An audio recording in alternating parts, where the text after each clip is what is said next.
Hello student, आज हम intermediate का हिंदी के लघु उत्तरीय क्वेश्चन का कुछ लेक्चर देंगे। और आप लोग को हिंदी का लघु उत्तरीय क्वेश्चन अगर याद नहीं होता है तो इस वीडियो को देखने के बाद हम कोशिश करेंगे कि इस वीडियो में आप लोग को हिंदी के लघु उत्तरीय क्वेश्चन बेहतर तरीक़ा से समझाए एकदम पूरा। इसमें हम देहाती शब्द भी यूज कर सकते हैं, हिंदी भी बोल सकते हैं, ताकि हमारा मेन मकसद है कि आपको क्वेश्चन समझ में आना चाहिए। तो पहले आप यानी कि पहला क्वेश्चन लिखा गया है कि हमें अगर वाक शक्ति नहीं होती, हमें अगर वाक शक्ति न होती तो क्या होता। वाक शक्ति का अर्थ होता है बोलने की कला। जो हम बोलते हैं ना, माने कि जो गूंगा व्यक्ति है उसके अंदर वाक शक्ति नहीं है, हम बोल रहे हैं तो हमारे अंदर वाक शक्ति है। तो ये भगवान का दिया हुआ तो सबसे पहले अनोखा वरदान है ना। अच्छा, तो वाक शक्ति अगर किसी व्यक्ति के अगर मान के चलो कोई व्यक्ति अगर बोलना नहीं जानता है तो बोलना न जानने के मतलब में होता क्या है कि वो अपने अंदर के सुख दुख के बात किसी को बता नहीं सकता है। उसके अंदर दुख छिपा हुआ है कि सुख छिपा हुआ है कि प्रसन्नता है कि एकदम दुखी है, किसी के सामने प्रकट तो कर नहीं सकता है क्या। तो हमें अगर वाक शक्ति न होती तो हम क्या करते, अपने अंदर की बात चाहे वह अच्छाई हो बुराई हो या जैसा भी हो, हम किसी दूसरे व्यक्ति को बता कर सकते, दूसरे किसी को हम शेयर ही नहीं कर सकते हैं क्या। इसलिए वाक शक्ति अनोखा वरदान है। अब हम क्वेश्चन में आते हैं, लिखा गया है कि अगर हमें वाक शक्ति न होती तो क्या होता। तो अगर इसमें हम लिखाए हुए हैं कि अगर हमें वाक शक्ति न होती तो मनुष्य अपने अंदर की बातचीत या भावना सुख दुख, बातचीत की भावना सुख दुख दूसरे को नहीं बता सकते थे। वो बुलावे नहीं करेगा तो बताएगा, किसी को नहीं बताएगा, दूसरे को नहीं बता सकते थे, क्योंकि वाक शक्ति मनुष्य के अंदर भगवान का दिया हुआ एक क्या है, अनोखा वरदान है। समझ गए इस क्वेश्चन को। अगला क्वेश्चन में आ रहे हैं हम। अगला क्वेश्चन है बातचीत के संबंध में बेन जॉनसन और एडिसन का क्या विचार है। सेम यही आंसर है इसका। ये दोनों अपने अपने मत में जो हिसाब से कहा है वो कहा है। जैसे बेन जॉनसन के अनुसार बोलने से ही मनुष्य के रूप का साक्षात्कार होता है जो सर्वथा उचित है। अब इनके कथन अनुसार जब तक मनुष्य बोलेगा नहीं, कोई भी मनुष्य अगर कहीं से आके यहाँ बैठ जाएगा तो हम उसके बारे में ये नहीं जान सकते वो व्यक्ति के भावना अंदर अच्छा है या बुरा है। ये कैसे जानेंगे हम, जब वो बोलेगा। तो अच्छा बोल रहा है तो इससे हम क्या समझेंगे कि अच्छा है। तो वही कह रहे हैं कि जब बेन जॉनसन कौन कह रहे हैं, बेन जॉनसन जी कहते हैं कि जब तक मनुष्य बोलता नहीं है तब तक उसके अंदर की साक्षात्कार चाहे वो उचित हो या अनुचित ये प्रदर्शित नहीं होता है। समझ गए। अच्छा, अगर मनुष्य बोलेगा नहीं तो उसके अंदर क्या अच्छाई और क्या बुराई है। मनुष्य बोलेगा नहीं तो उसके अंदर क्या अच्छाई छिपा है या क्या बुराई छिपा है यह प्रदर्शित नहीं हो सकता है, ये हम जान ही नहीं सकते हैं। इसलिए जब तक मनुष्य जब बोलता है तभी जाके उसके अंदर अच्छाई छिपा है या बुराई छिपा है ये जान सकते हैं। किसने कहा, बेन जॉनसन ने कहा इस बात को। अच्छा, उसके बाद कह रहा है और एडिसन के अनुसार असल बातचीत सिर्फ दो व्यक्ति में होता है। असल बातचीत अगर मान चलिए हम अपने कोई ऐसा होता है गांव घर में ना, चोरा छिपा के बत जाता है, तो जैसे कि फलने के कहना है उसी को कहना है तो उसी को कहेगा। तो असल बातचीत सिर्फ दो व्यक्ति में हो सकता है। अगर मान चलो कोई बात हमारे अंदर छिपा है, हम किसी को बताना चाहते हैं तो दो चार व्यक्ति में हम बता सकते हैं नहीं ना। चाहे किसी को कुछ पर्सनल बात कहना है तो हम सिर्फ उसी को बोल सकते हैं। तो एडिसन कहते हैं कि असल बातचीत सिर्फ दो व्यक्तियों के बीच में हो सकता है। दो व्यक्ति के अलावा किसी और व्यक्ति के आ जाने पर बातचीत की धारा बदल जाती है और इसको हम राम रमवल भी बोलते हैं क्या। अगर क्वेश्चन होगा तो एक बार और देखिए। बातचीत के अनुसार बेन जॉनसन के अनुसार क्या बेन जॉनसन जी कह रहे हैं कि जब तक मनुष्य बोलेगा नहीं, क्या है, जब तक मनुष्य बोलेगा नहीं तब तक उसके अंदर क्या अच्छाई है क्या बुराई है ये हम नहीं जान सकते हैं। बोलने के बाद ही हम जान सकते हैं कि वो अच्छा व्यक्ति है बुरा व्यक्ति है। अच्छा, और इसी बात को दोहराते हुए एडिसन जी कहते हैं कि असल बातचीत सिर्फ दो व्यक्तियों के बीच में हो सकती है, किसी तीसरे व्यक्ति के आने पर बातचीत की धारा बदल जाती है। और ऐसी स्थिति को क्या कहते हैं? राम रमौल भी कहते हैं। नहीं, आगे क्वेश्चन हम देखते हैं। राम रमौल वाला है कि राम रमौल का क्या अर्थ होता है। तुम लोग गांव भर में अक्सर देखा होगा कि दूगो, कोई भी मर्द हो चाहे औरत है, वो पर्सनल बात बतियाता रहेगा। अगर कोनो तीसरा व्यक्ति आ जाएगा तो सीधे बतवे बदल जाता है ना। बोल रहा है कुछ और, सीधे मन में कहेगा ये आगे चुप, कहेगा ना चुप रह, माने बातचीत का धारा बदल जाएगा। और दूसरा वजन कोई चुटकुली बातें होने लगेगा। तो ऐसी जब स्थिति उत्पन्न होती है तो इसको हम क्या कहते हैं? राम रमौल कहते हैं। मतलब असल बातचीत सिर्फ दो व्यक्तियों के बीच में होती है, दो व्यक्ति के अलावा किसी तीसरे व्यक्ति के आ जाने पर बातचीत की धारा बदल जाती है, तो इसे हम ही, इस स्थिति को हम राम रमौल कहते हैं। कोई दिक्कत नहीं, ठीक है। अगला इस चैप्टर के 3 क्वेश्चन VVI कराए हैं। अगला माने कि अभी जो भी हम क्वेश्चन आप लोगों को कराएंगे या जो भी चीज़ समझाएंगे परीक्षा की दृष्टि से होगा और ओनली VVI क्वेश्चन को ही टच करेंगे, समझ गए। लहना सिंह कौन था? लहना सिंह के बारे में जानते हैं ना आप लोग? पाठ का मुख्य नायक है लहना सिंह और त्याग बलिदान का परिचय है लहना सिंह। किसी के एक वचन के लिए अपना प्राण न्यौछावर किए इस पाठ में लहना सिंह। क्या उसने कहा था? पाठ है तो लिखा है लहना सिंह क्या था। तो लहना सिंह यानी कि एक सेकेंड,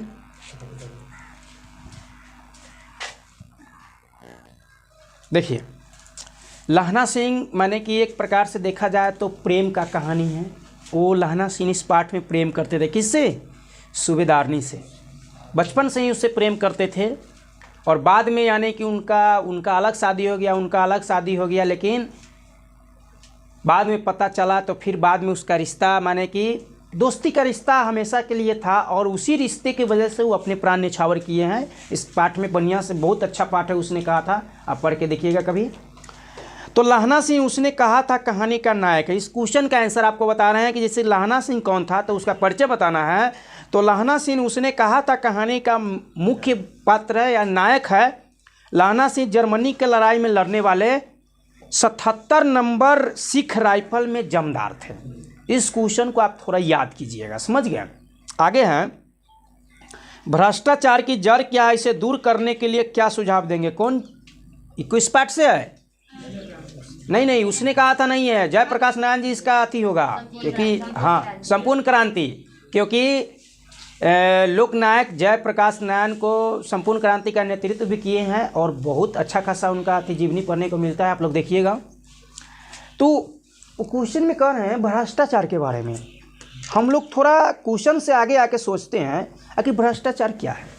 क्या हम लोग का चाहे कोई भी व्यक्ति का बिना आजकल रिश्वत दिए कोई काम होता है? हर जगह कोई ना कोई काम करवाना है तो घूस देना ही है, बिना रिश्वत दिए तो नहीं होता है। ये भ्रष्टाचार है। दलाली करना भ्रष्टाचार है। अनिश्चित तरीका से धन इकट्ठा माने कि गलत तरीका से धन इकट्ठा करना भी भ्रष्टाचार है। क्या पाठ में आ रहे हैं कि भ्रष्टाचार की प्रमुख जड़ है रिश्वतखोर, घूसखोर। आज़ादी के बाद आज भी यहाँ की जनता करा रही है। हमारे देश को तो लोग कहता है स्वतंत्र है, लेकिन क्या सबका कार्य स्वतंत्रता पूर्वक हो रही है? नहीं हो रही है। हम लोग को भी नहीं हो रही, आप लोग को भी नहीं होगी, और भी लोग हैं जो इस समस्या से उलझे हुए हैं। तो एक और बात, घूस हम लोग देते हैं तब लोग घूस लेता है, क्यों? अपना काम आगे बढ़ाने के लिए। खैर इसके बारे में दूसरा दिन हम चर्चा करेंगे निमन से।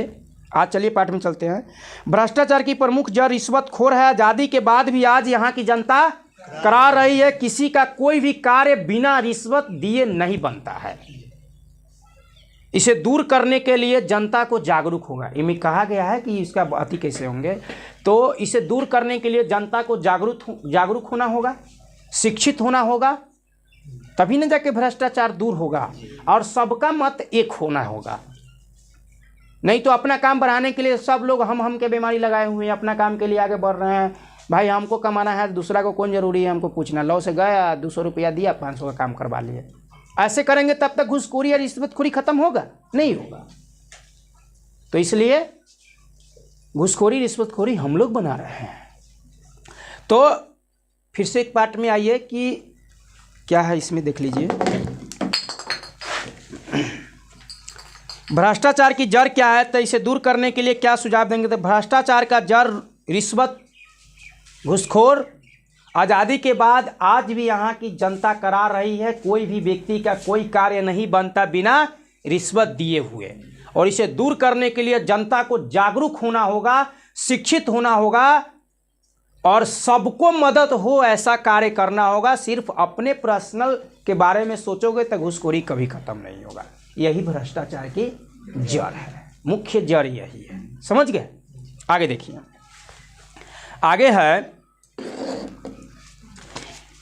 नारी की पराधीनता कब से प्रारंभ हुई? पराधीनता का अर्थ होता है उसको प्रताड़ित करना, दबा के रखना, मारपीट करना। मतलब नारी का कोई वैल्यू ही नहीं है, कोई मूल्य ही नहीं है। आज समाज में नारी का कोई मूल्य ही नहीं पुरुष दल ने रखा है। तो यहाँ पे देख रहे हैं क्या है कि नारी की पराधीनता कब से प्रारंभ हुई? जब मानव जाति ने कृषि का आविष्कार किया।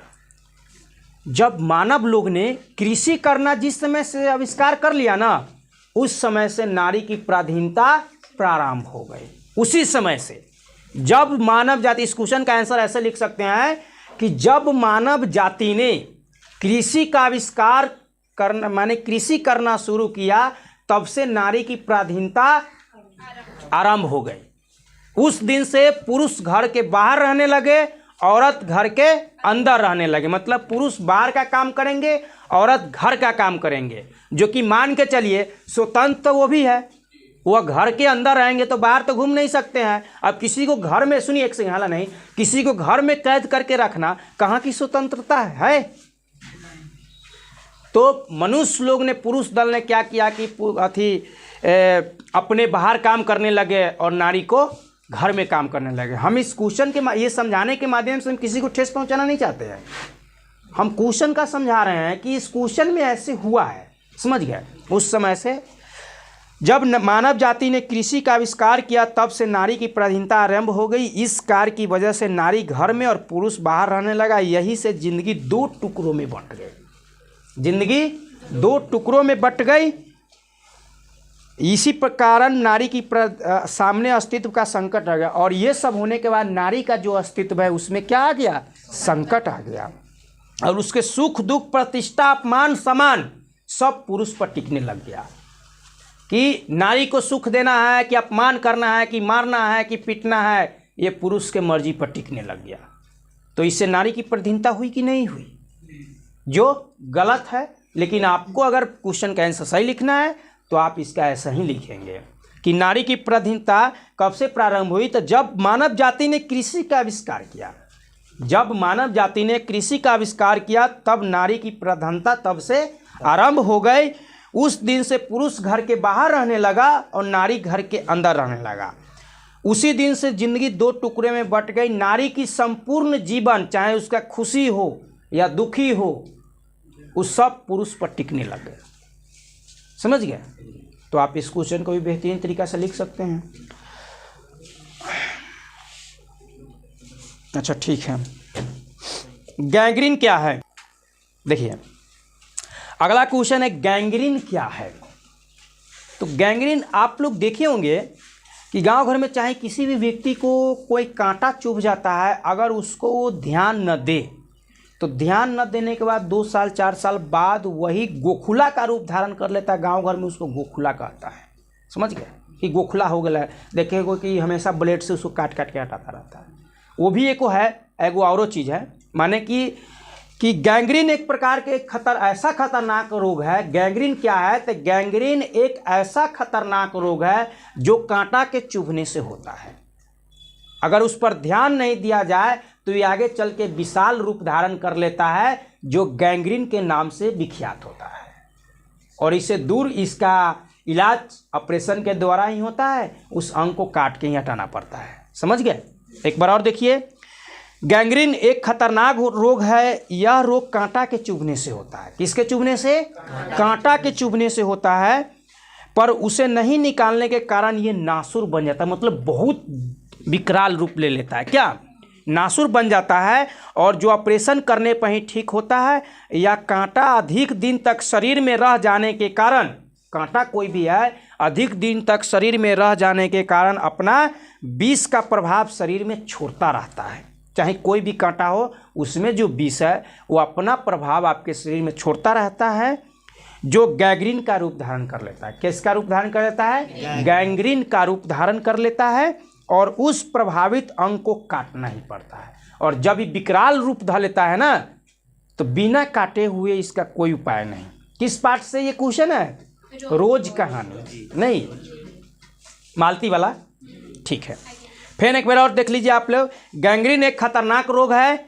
यह रोग कांटा के चुभने से होता है। उसे माने कि अगर उस कांटा को अगर हम नहीं निकालते हैं तो धीरे धीरे करके क्या होता है, नासुर बन जाता है और गैंग्रीन का रूप धारण कर लेता है, जो ऑपरेशन करने के बाद ठीक हो जाता है। अगर इसका रूप विकराल है तो उस अंग को काट के ही हटाना होता है, कोई दिक्कत नहीं। ठीक है, उसके बाद है भगत सिंह ने आ गया। भगत सिंह जानते हो आप लोग भगत सिंह के बारे में?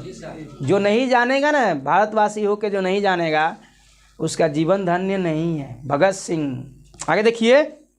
भगत सिंह ने अपने फांसी के लिए किस समय की इच्छा व्यक्त की थी? देखो कि क्या महान हस्तियां हैं, माने थे, महान हस्तियां थे जिन्होंने लगभग स्वयं फांसी पर लटकना स्वीकार भी किए थे, समझ गए। और वो इस पाठ के अनुसार हम बता रहे हैं कि इस पाठ के अनुसार ये लिखा गया है कि भगत सिंह ने अपनी फांसी की इच्छा किस समय व्यक्त की। तो भगत सिंह बोला कि जब हमारे देश स्वतंत्रता की चरम पर हो, हमारे देश को आज़ादी मिलने वाला हो, तब हमें फांसी दे दी जाए।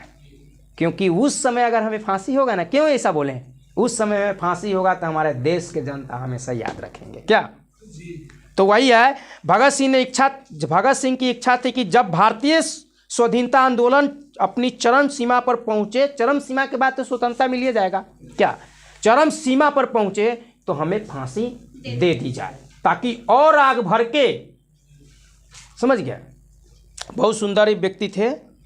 आगे है, गंगा पर पुल बनाने में अंग्रेजों ने दिलचस्पी क्यों नहीं ली? गंगा पर पुल, गंगा नदी जो है ना, उस पर पुल बनाने में अंग्रेजों ने दिलचस्पी नहीं ली। दिलचस्पी का मतलब कोई ध्यान ही नहीं दे रहा था। क्यों?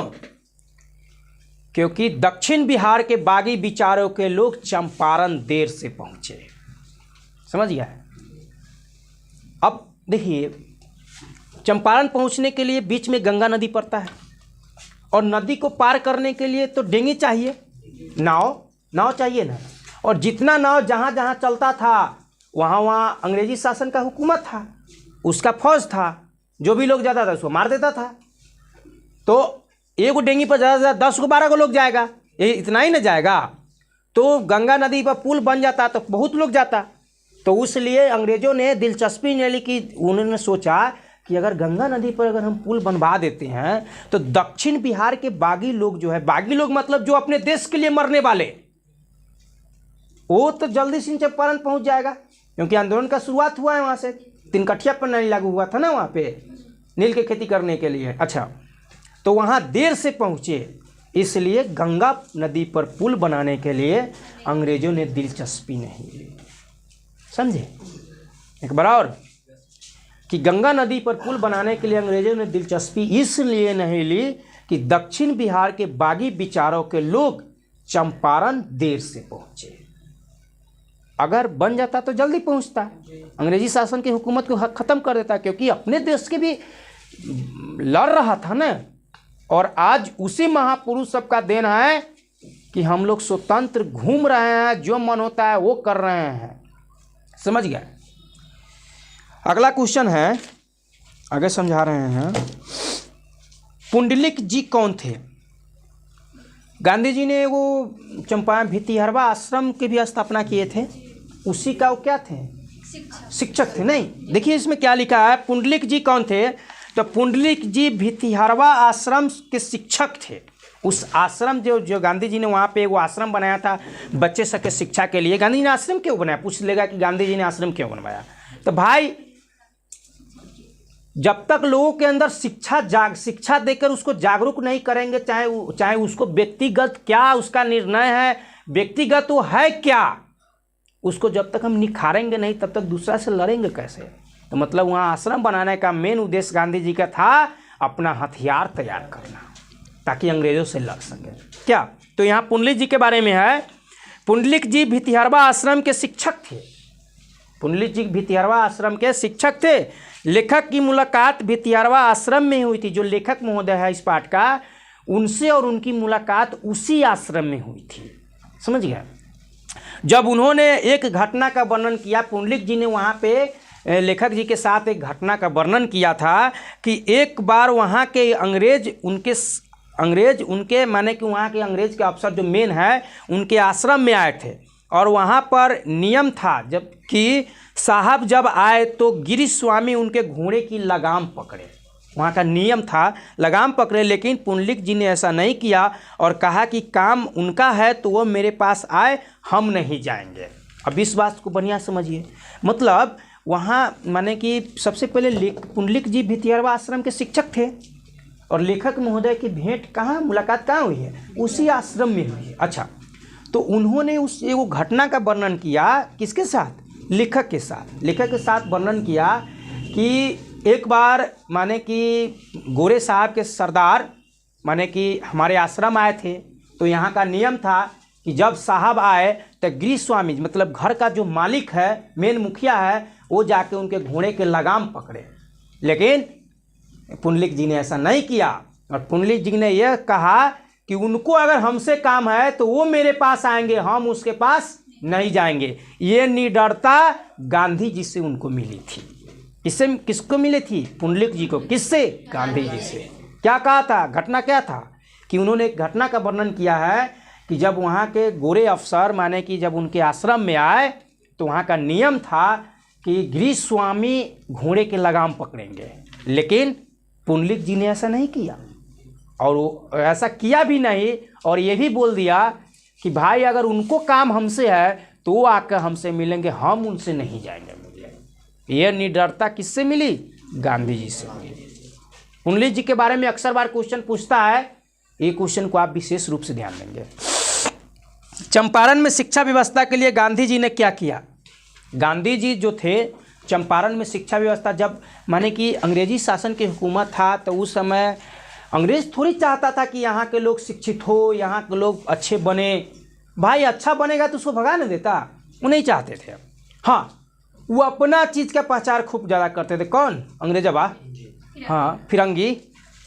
आगे देखिए तो लिखा है, गांधी जी का विचार था कि ग्रामीण बच्चों की शिक्षा की व्यवस्था किए बिना, गांधी जी जानते थे और ये सोचते क्या थे कि गांधी जी का विचार था कि ग्रामीण बच्चों की शिक्षा की व्यवस्था किए बिना केवल आर्थिक समस्याओं को, मतलब अब मान के चलो गांधी जी सोचते थे आर्थिक समस्या। यहाँ पे थोड़ा देर के लिए हम आप लोग को दूसरा चीज़ समझा रहे हैं कि मान के चलो हम तुम्हें 50,000 रुपया दे देंगे तो तुम 10 दिन 15 दिन 2 महीना में खा जाओगे, लेकिन अगर तुम्हें 1,000 रोज कमाने का लूर सिखा देंगे तो ये तो तुम्हारा जीवन भर चलेगा ना। तो गांधी जी वही कहते थे कि उनको आर्थिक प्रॉब्लम तो है, लेकिन अगर हम रुपया पैसा उनको दिलवा देते हैं तो सिर्फ उनका समस्या खत्म होगा, लेकिन आगे उसका जीवन नहीं चलेगा।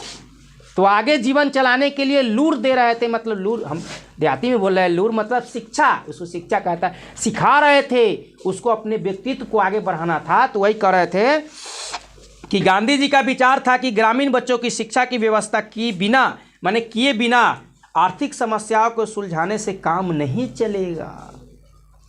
इसके लिए उन्होंने विद्यालय स्थापित किए जो बरहरवा, मधुबन और भितिहरवा और सभी विद्यालय में युग शिक्षक की व्यवस्था किए थे। कौन? गांधी।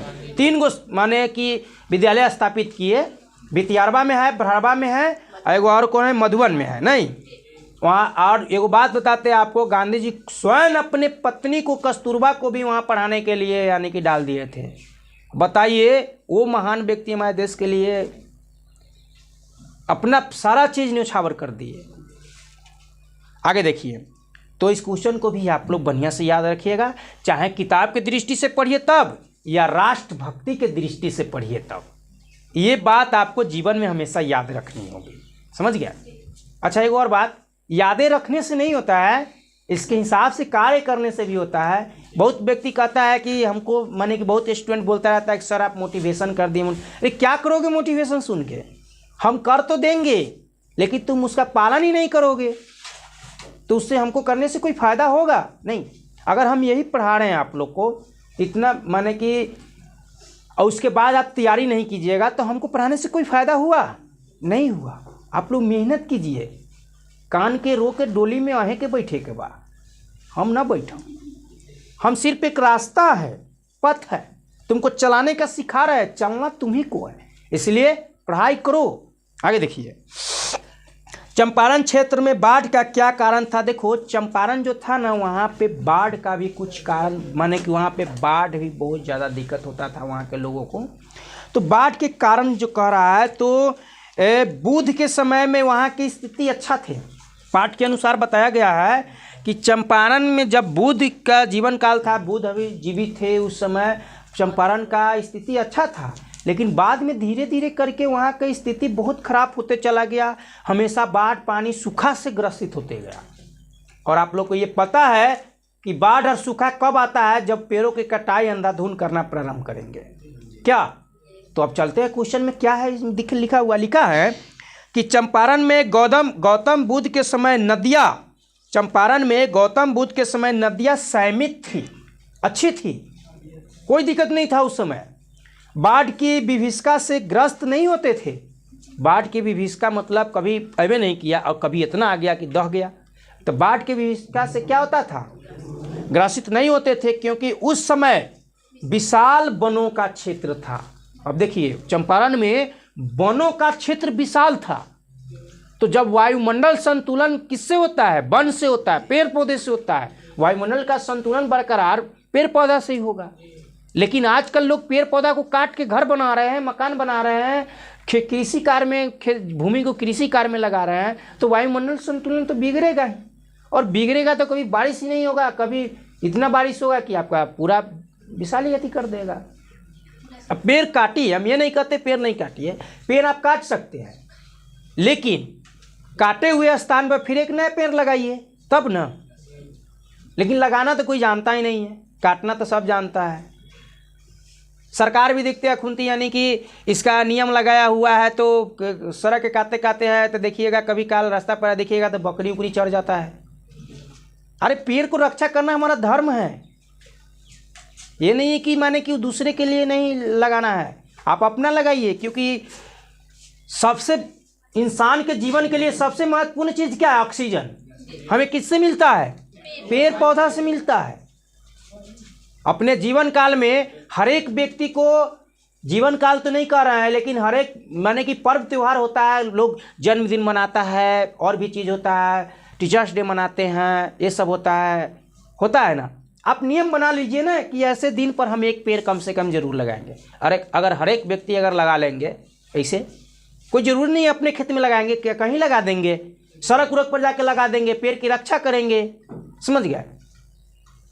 तुम्हारे खेत में है तो डबल होगा तो तुम काटेगा, तुम यही ना सोचेगा कि दूसरा खेत में लगाएंगे तो दूसरा का होगा। अरे उससे जो तुम्हारा रोज रोज फायदा मिल रहा है उसके बारे में सोचो। कहीं का पेड़ है उसको मदद करो और कोशिश करो उसको बचाने का, पेड़ को, तभी वायुमंडल संतुलन बरकरार रहेंगे। आ रहे पाठ में, चंपारण में गौतम बुद्ध के समय नदियाँ संयमित थी, बाढ़ के विभीषिका से ग्रस्त नहीं होते थे। बाढ़ की विभीषिका से क्या होते थे, ग्रस्त नहीं होते थे, क्योंकि उस समय बिहार वनों का क्षेत्र था। उस समय बिहार अति विशाल वनों का क्षेत्र था। लेकिन आजकल वनों की समाप्ति के बाद बाढ़ का प्रचंड रूप देखने को मिलता है। हम लोग तो गोर में अपना टांगी अंकुर न मारेंगे, पेड़ काटेंगे तो पेड़ में टांगी थोड़ी मार रहे हैं, हम लोग अपना गोर में टांगी मार रहे हैं। आगे देखिए, प्रचंड रूप देखने को मिलता है, जिसमें जाल माल के साथ घर द्वार भी नष्ट होते हैं। बाढ़ ज़्यादा आता है तो बड़ा नुकसान पहुंचता है, स्थिति को तितर बितर करके चल जाता है। कौन, बाढ़। कभी धान गला देगा, कभी घर दहा देगा। आप सोचो, एक एक पैसा लोग जुटा के घर बनाता है, माल जाल खरीदता है जीवन यापन करने के लिए। एक बार बाढ़ आता है, सारा का दहा के ले जाता है, क्या बीतता होगा उसके ऊपर। किसी के साथ तो जरूर, मान लो हमारे साथ नहीं गुजरा है, लेकिन किसी न किसी के साथ तो गुजरता है ऐसा। तो इससे बचने के लिए हम लोग शिक्षित हैं और आप लोग शिक्षा ग्रहण कर रहे हैं, तो हम यही कहेंगे कि जीवन में पेड़ जरूर लगाइए, समझ गए। अगर बाढ़ के विभीषिका से वायुमंडल संतुलन चाहते अच्छा हो। ये जो थोड़ा 2 मिनट जो फालतू बोले हैं, ये किताब से था नहीं, लेकिन आप लोग को अच्छा माने कि आप लोग के लिए बेहतर है, इसलिए। चलिए ठीक है।